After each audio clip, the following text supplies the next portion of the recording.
Christian God. No. Yeah, they had their own God. They're the own God. They were worshipping. That's the reason why even up to now they know that Christianity is the problem, the mother of the problem that we are having. I've not said that. What I'm saying is, these people are converts. See, they come from Europe. Who? The Christians or the These Jews? Christians who came to Africa, the missionaries, they came from where? See, from Europe. See, walitoka Europe. So, back in Europe, they were worshipping that. It's called what? The pantheon, the Slavic pantheon. Where the Kina Thor and that other god.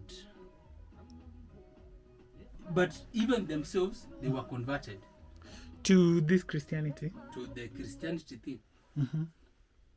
And their gods were demonized. Okay, so we have a problem over there. But now, they are coming to Africa and they demonize the gods they find In Africa. in Africa.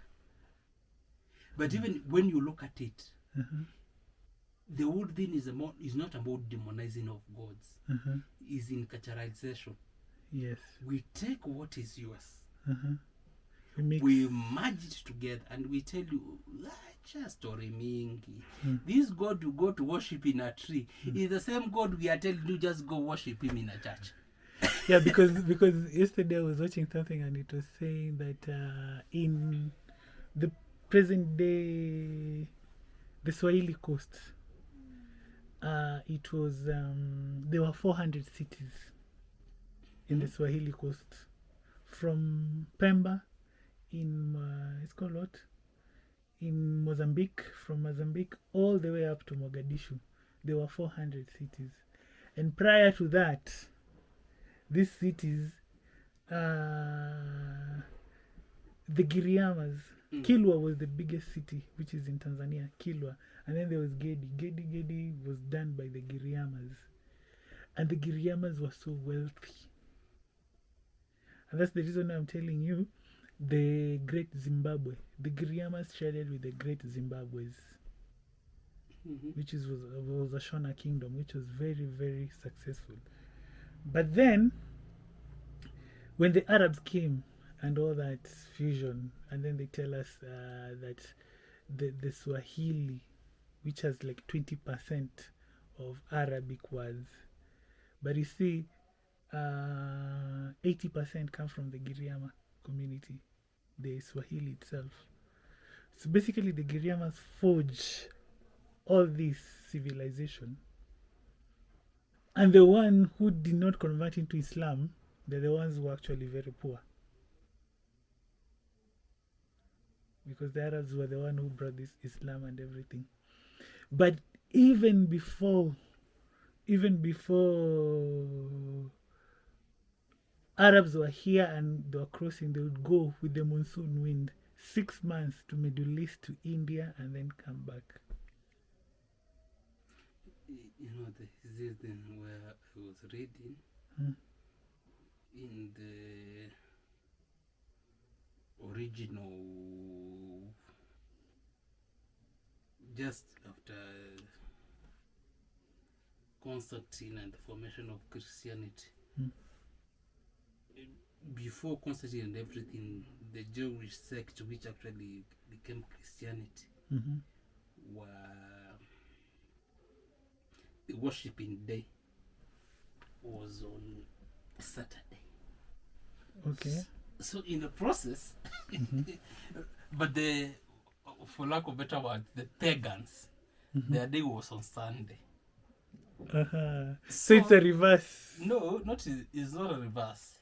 But this guy wants a kind of a religion which is going to unify his political thing. So they changed the day of the worship. It becomes Sunday, the day of the sun god. The day when the sun god was worshipped. So it is Sunday. Sure. In Europe, instead of killing off the gods and demonizing them, what do? make them saints. That's why we have the same. Yeah. Their gods were told, your gods are here. Eh? You're worried about your God. Your God has become Saint Ellen. But then now, okay, fine. So now, when funny enough, I've always thought that Kemet was like the ancient civilization in Egypt, but then actually it was Nubia. No, but there was Nubia and there was Kemet. Kemet is Egypt. But Nubia is yeah, their but own kingdom in Ethiopia. Nubia is in, Because and the- Kush was in Sudan. But And now, the Nubians, even when you look at the history of Kemet and Egypt, you find that the Egyptians are trading with the Nubians. And let's the- just refer them as Kemet because Egyptian was brought by the Romans.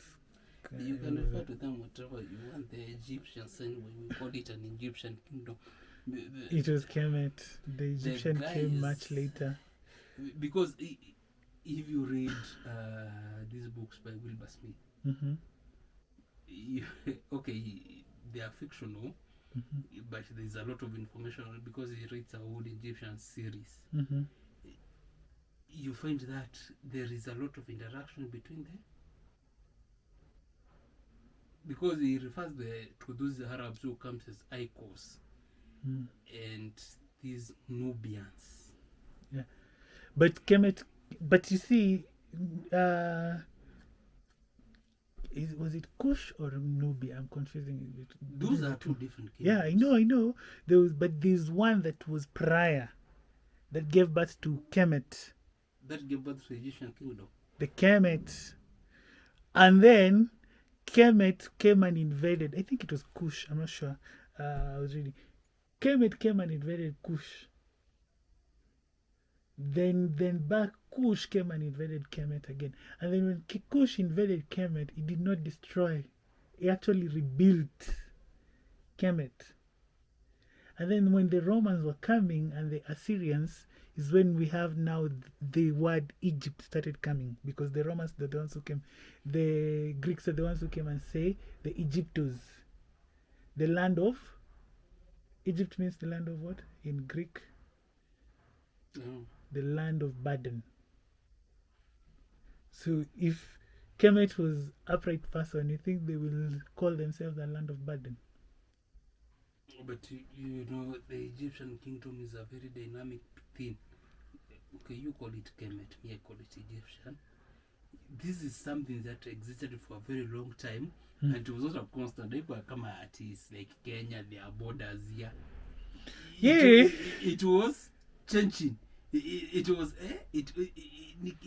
was changing all the road. The borders were changing. The northern kingdom.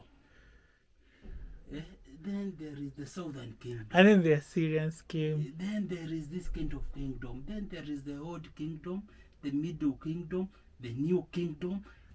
It's something that existed for such a long time and it was changing throughout. Yeah, but who's the original civilization in Kemet? I don't know. I was not there. But I thought you know the history. I know history. Yeah. But somebody cannot purport to say who was the original civilization there. Okay, what was the religion practiced in Kemet? There was a pantheon. Yeah, they're practicing. It wasn't even